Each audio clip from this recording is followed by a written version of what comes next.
All right. I think we're rolling. It's good to be back. I feel like I haven't seen you in a while, Lee. It's been a minute. It's 2022. I think this is our first video of 2022. So happy New Year, I Mike. think it is. Happy New Year. It's been a 2020 minute, I guess we'll call it. The opposite of a New York minute. And we have the perfect topic for a new year, which is a new condo or co-op development, right? Yep. What are we talking about today? So I think what a lot of people have been running into, a lot of people that we've been dealing with, buying in new condos from the sponsor specifically. And a lot of people don't even know what that means to buy from the sponsor. So maybe we should start there and then not get too long-winded so that people don't turn it off. And then get into what some of the pitfalls are and how that differs from buying just a seller-owned unit. I think it should be really long-winded and boring so that people turn it off immediately.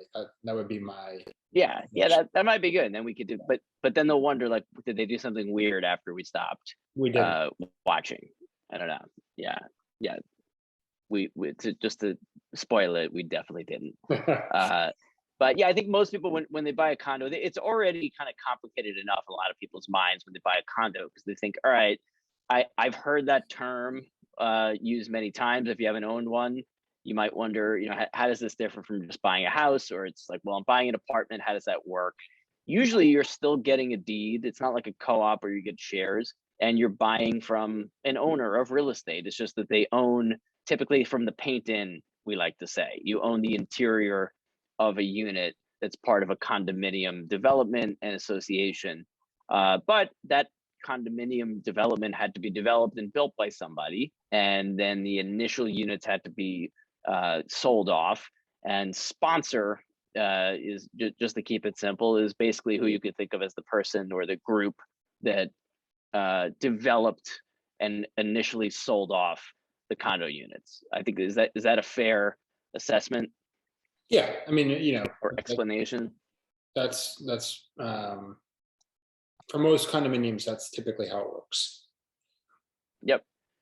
And I guess, for those who don't know, Lee, I mean, you were in enforcement at the Attorney General's office, but the Attorney General does actually look at condo declaration, and it's not the type of thing that you could just go out and build this building and say, well, I think I'm going to make it a condo. It is regulated and there is oversight, and that's maybe some of the areas where we can get redress comes from that. But let's not get too into jargon. Let's talk about some of the issues. Like what's the, won't call it a favorite, but what's one of the big ones that we just had to deal with? So I mean, I think there are certain items when you're entering either into the term sheet phase or the diligence phase that you're going to be looking at for any condo. But there are certain items for a sponsor purchase, when you're purchasing directly from the sponsor, that you have to think about. And the one that sometimes gets overlooked because it almost feels as if there's nothing that could be done anyway is who's in control of the board, who's making decisions on behalf of the condo.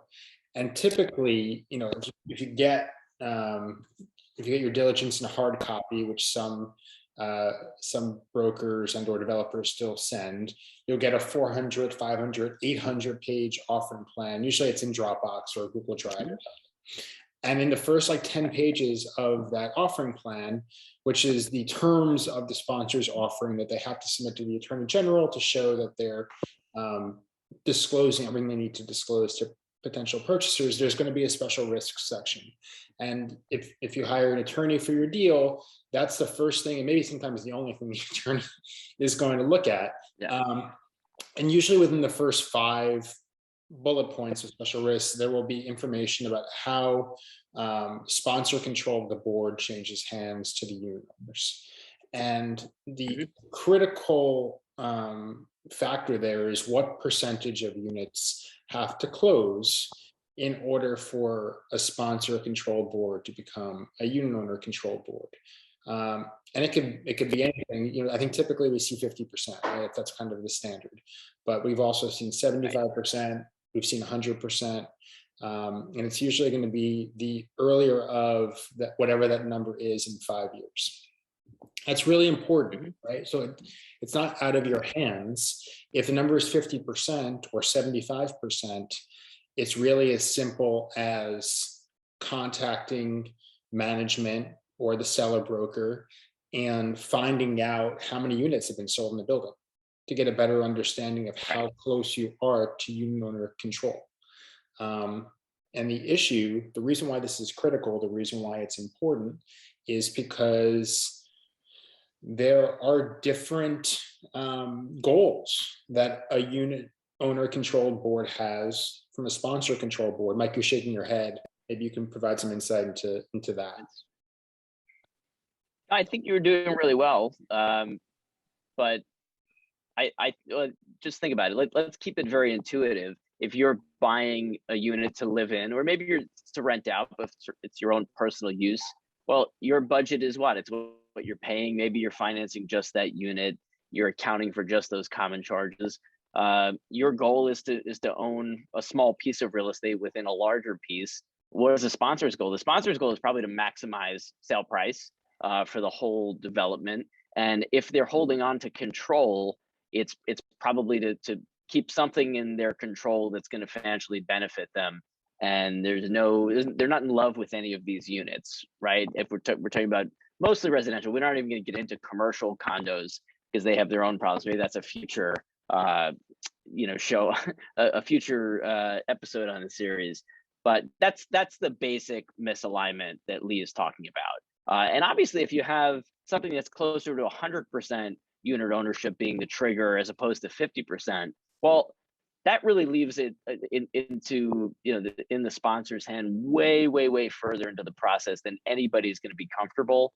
And especially if you're talking about a big building, if you're talking about a small 4-unit condo, you might not notice it, and you might even have some comfort until the board gets some footing. But if you have 100 units and you're down to like 5 that haven't sold, there's going to be a lot of friction because the decisions that get made very heavily affect the 95% that are resident owners, and the 5% that's like that last bit that's going to be squeezed out by a sponsor. Trying to think if we have a recent example without naming names. Or maybe we just get into, because this is already getting long, just what the levers are, like what to look for and what to keep in mind, so you're not just frozen in your tracks if you're a buyer in a situation like this. I mean, this happens all the time. We see this on the sales side. We see this in clients who are helping on the legal side, both from a transactional perspective and clients who come back to us and say, hey, I'm having an issue because the board is sponsor controlled, or things are not getting done in the building, or there are defects, but we can't get any information because the board's withholding information, which is another reason sometimes why sponsors like to be in control. It's an extra level of protection for them. It's a shield against problems in the building. There's no independent counsel out there who's investigating them. They are, they're the firewall. So, I mean, I think this is just a really important diligence point for purchasers to be aware of, getting as much information as possible about how close the building is to unit owner control is critical. And if it's far away, then it's just a risk assessment that you're going to have to undertake. And this is where your lawyer or your broker can assist you in really getting as much information about the sponsor as possible. Has the broker sold to other people in the, has the broker been involved with other buyers in the building? What's their experience been like? There's nothing stopping you when you're in the building from talking to other people and finding out how things are going in the building. Not to be scared of doing that. There's no confidential information that people are not allowed to give you about what their experience is like. Right. And then, your lawyers have the ability to go on public facing websites and find out whether the sponsor and or the principals of the sponsor have been sued by unit owners, by boards, whether there are issues. If there are, those are red flags, and your attorney can ask questions to find out why, why those suits took place, how they were resolved, to just help you make a better decision. And then it's going to be a balancing act for you to make. But to just skip past that provision in the offering plan and say, well, it doesn't matter, someone's in control of it, it doesn't make a difference whether it's the sponsor or the owner, is not true. For especially in the first few years of a building's life, this is a critical diligence item for you to think about, discover, and use your professionals to get more information about. Right. Yeah. Don't put it on autopilot. Don't walk in and say, this looks like a really nice building, must be really well run, and I'm just going to own a small piece of it and not worry about the rest. It's you are buying into a project, basically, especially in the early phases, and those common areas that gets funded by the unit owners. You don't want to have problems in the structure that is housing your home or your investment for probably a lot of money in today's market. Yeah. So we could probably leave it there, unless you have thought of something else brilliant to add in conclusion. But I think the bottom line is, as usual, just go in with your eyes open and know what to look for. Know that there will probably be issues. 100%. I think this is actually an area that's rife with material, so we probably can come back to it at a later time. But for now, I think it's a good starting point and a good way to, well, maybe not a good way, but a way to open 2022 with some helpful information for purchasers and prospective purchasers out there. Agreed. And we came up with, I think our next topic should be rights of first refusal for a commercial condo. That'll be a really fun one. Everyone stay tuned. We'll make a big announcement when that one's coming out, and just clear your afternoons. Clear. We'll be talking about it for hours. Make sure you have a big cup of coffee. All right. So let's leave it there. We appreciate everybody tuning in, and more to come. We have to really make sure that we keep you guys up to date this year. It's going to be a big year with a lot of change. Thanks. Looking forward to it. Bye. Yes.